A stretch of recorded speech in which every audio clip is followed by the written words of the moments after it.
I would like a burrito bowl, please, to go. When an E. coli outbreak hit one of Colorado's biggest success stories, Chipotle's stock tumbled as consumers shunned the food chain, fearing contamination. But there's an emerging theory that's gaining momentum.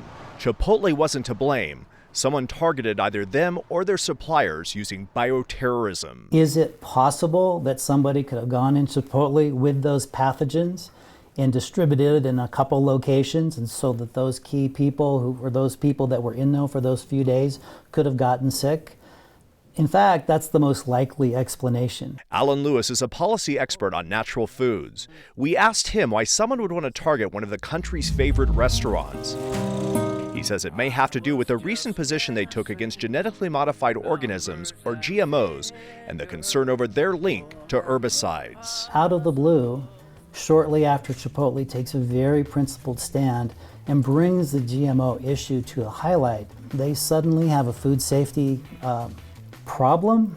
This is what is raising everyone's eyebrows. Herbicides kill weeds, but not GMOs because they've been genetically modified to be resistant to chemicals.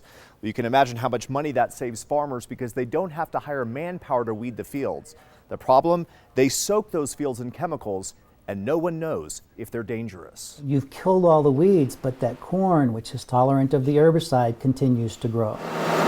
GMOs are a $15 billion industry, and reputation matters. There are corporations that have bet the farm, pardon the pun, that have bet the farm on GMOs. And I find out how much of the contaminant gets bound to the food. Health blogger Mike Adams first put forth the theory of bioterrorism and admits it's controversial. They operate with a criminal mindset.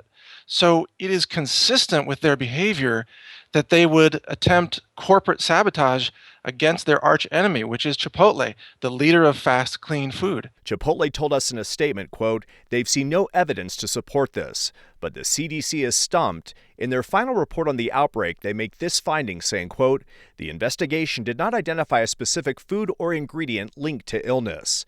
Experts say that's both unusual and telling. If Chipotle had an unsatisfactory food safety system, then I think they've been around at least 20 years. You would have seen this throughout their thousands of locations.